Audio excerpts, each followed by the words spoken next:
Hello, St. Joan of Arc families.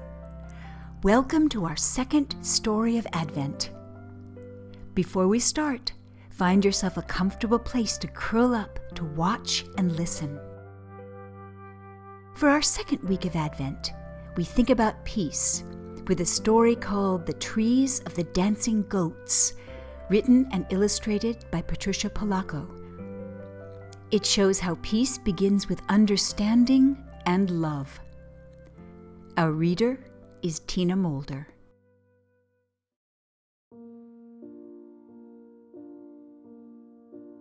At our farm just outside of Union City, Michigan, we didn't celebrate the same holidays as most of our neighbors, but we shared their delight and anticipation of them just the same. "Such cold the winter brings," my babushka said as she looked out our front window. "Oh, my bones, it makes to ache." She slapped her chest, and she caught my eye and winked. She wasn't fooling me. I knew how much she loved the snow. It reminded her of her homeland in the Ukraine. "Karale, again you complain, but still you watch the snow with such light in your eyes," Grandpa said, and he threw her a kiss. My grandfather was from Soviet Georgia, way to the south of Russia. He and Babushka spoke Russian and had wonderful accents. They kept their homelands in their hearts, even though they would never be permitted to return. Just then, Mama rolled into the long driveway. "Mama's home! Mama's home!" my brother Richard called as we watched her get out of the car. Mama drove way over to Battle Creek every day to teach school, but now she would be off for 2 weeks because of the holiday season. Oh, I loved having her home for winter vacation. This year, we would have a week together to prepare, and then 8 days of Hanukkah festivities. The next day, Mama took out our old, tarnished menorah and asked me to polish it. While I rubbed, I watched my grandmother make the candles that we would put in it. Babushka tied long strings to a metal rod and dipped them into a pot of melted wax that she kept on the stove. And then she hung the wax-covered strings on the wall to dry before dipping them in again to add another layer of wax. She hummed as she dipped, never seeming to tire of the long process. Grandpa prepared for our festival of lights as well. He carved small toys out of wood. Richard and I weren't supposed to know that he was making them for us, but he did every year. And that afternoon when he went to town, we couldn't help sneaking into his workroom to take a peek. "Look, a dancing goat!" my brother exclaimed as he held one up. "Oh, I like this one," I said, cradling a small dog in my palm. Grandpa had painted the animals with colors from his homeland, and we marveled at how magical they all were.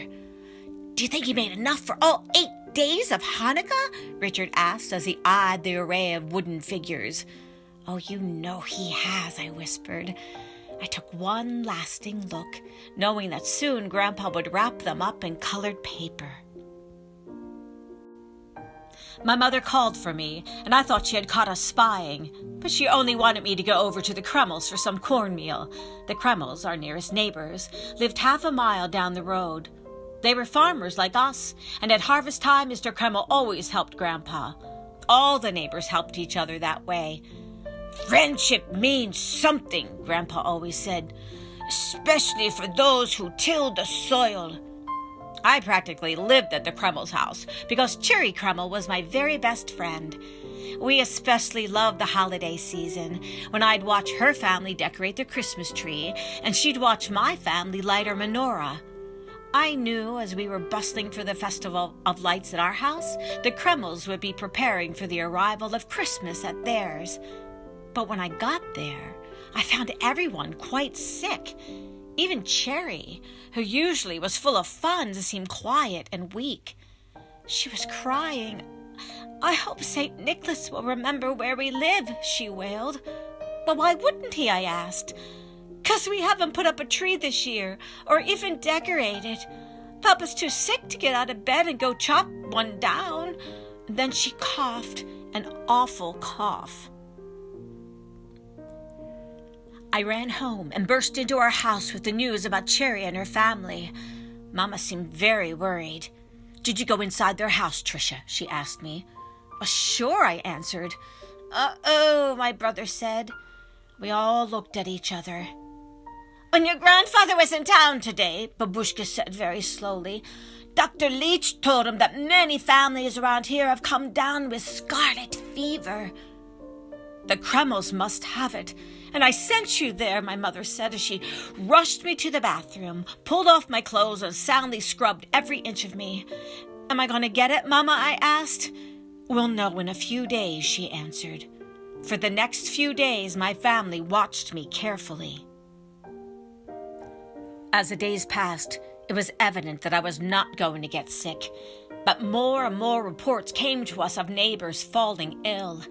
The Everests, the Gavloks, the Tundevolds, and the Moleskis. It was an epidemic. We were all worried about our friends, but Babushka was determined that our festival of lights would go on as planned. On the afternoon before Hanukkah, she bustled around her kitchen. "Oh, such latkes I'll make this year," she exclaimed while digging for the choicest potatoes in the bin. She hummed happily as she placed the potatoes in front of me. I shredded them with great care. They had to be just right for my babushka's latkes. Mama and Babushka dressed down 2 chickens for roasting and put them in the oven. Just as the aroma of the wonderful feast met our nostrils, the sun set, and it was time to light the menorah. Grandpa recited the blessings and lit the shomas, the candle used to light all the others. Babushka put the first candle in the menorah and lit it with the shomas. Then Mama told the story, as she did every year, of our people long ago. Tonight we are celebrating miracles, she started. The miracle that a very small band of Jewish farmers could defeat a huge Syrian army. Were they really farmers before they were soldiers? Richard asked. Simple farmers, Grandpa answered. Just like us. They were fighting so they could worship God in their own way, my mother added. Oh, then there was a miracle of light, my grandfather said with a twinkle in his eye. One little tiny drop of oil burned in the temple for 8 days. Oh, such a miracle, my babushka exclaimed.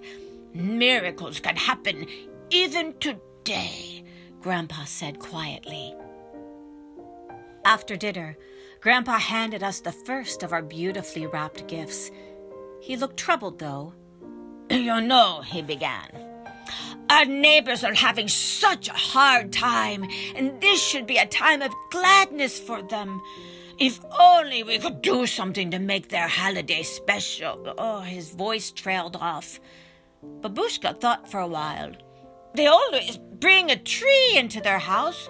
Only in America does a tree grow right out of the living room, and she rocked with laughter. Cuddly. We could cut down the trees and take them into their houses, Grandpa announced. Babushka smiled in agreement. I'll cut them tonight. You can help, Richard, Grandpa said, already pulling on his winter coat. We can dress down some more chickens and take them food, Babushka said as she scurried into the kitchen. Mama and I can decorate the trees, I shouted excitedly. Oh, but this is not our custom. We have nothing to decorate the trees with, my grandmother said. What about the carvings? My mother said softly. They both looked at me. What do you think? They have no way of making their children happy this year. At first I was a little disappointed, but then, as I thought about it, I knew it was the right thing to do. Our neighbors need cheering, and we were just about the only ones who didn't have the fever. Grandpa and Richard brought the cut trees into our living room. They nailed boards onto the bottom of each one so they would stand up. They were very small trees. Grandpa had only taken the tops off our evergreens, but they were beautiful. And when they were all standing in the living room, it looked like a forest. Oh, just like the woods just outside of Kiev when I was a little girl, Babushka said breathlessly. Grandpa started hanging some of his wooden animals on the branches of a tree. A dancing goat, my babushka remarked as she looked closely at one of them. We shall call these the trees of the dancing goats. So we made sure to hang a dancing goat on each and every tree. As we decorated the trees, we sang and laughed. The single candle in the menorah flickered as we rushed past it to reach another carved animal, or to paste together paper chains to hang on the trees. We all worked into the night. While Grandpa, Richard, and I finished the decorating, Babushka and Mama roasted more chickens and fried more potato latkes. They packed the food in baskets, and in each one, Babushka put one of her homemade Hanukkah candles. So they will have the light of God in their hearts, and so God will protect them and make them well again, she murmured. We loaded Grandpa's old Ford with the trees and the food baskets and sent Babushka and Grandpa into the early light of dawn with their Christmas cheer. It's just like St. Nick, my brother said. We waited eagerly for their return later that morning. We thrilled when Babushka and Grandpa told of how they entered the home of each neighbor, set up a tree in the living room, put the basket of food on the table, and then put a candle in a holder for them to light later. Mama was a little worried that they had been exposed to the fever, but Babushka said, "It's so much worse I've been. You shouldn't know from. God will protect. God will protect. This I know." A week later, the 8 days of Hanukkah had come and gone, and we sat down to have our last feast. There was a knock at the door. "Now who could that be?" Babushka said as she scurried to the door with her usual warm smile. It was the Kremls, Cherry and her mom and dad. They looked pale but assured us that they were quite well now. "We have something for you," Cherry announced as she bolted through the door holding a basket. Her mother and father had tears in their eyes as they hugged my grandparents and my mother. "Look what my dad made for you," Cherry said. She pulled out a menorah that Mr. Kreml had carved out of wood. On it, he had mounted some of the animals we had given to them. "How beautiful," my Babushka said as she placed it on our table. "Come, sit," Grandpa invited them. "You are so welcome. Thank you, thank you, thank you, George," Mr. Kreml said as he looked into Grandpa's eyes. They sat down and shared our feast. By this time, our menorah had been lit for an hour or so, and when we lit the candles in the new menorah, we noticed something wondrous. "Look," I called out. "Our old candles are exactly as tall as the new ones. The old ones don't even look burned down," Mama said softly. "Another miracle," Grandpa said. "A miracle indeed," my Babushka said, giving me a big hug. Then we all got up and danced and laughed together in the flickering candlelight. Our neighbors all recovered from that terrible fever. Few were left with any permanent damage. What they were left with was a long-cherished memory of that Christmas when St. Nicholas really did come. My family, too, has never forgotten that incredible winter of the fever, the miracle of true friendship, and the trees of the dancing goats.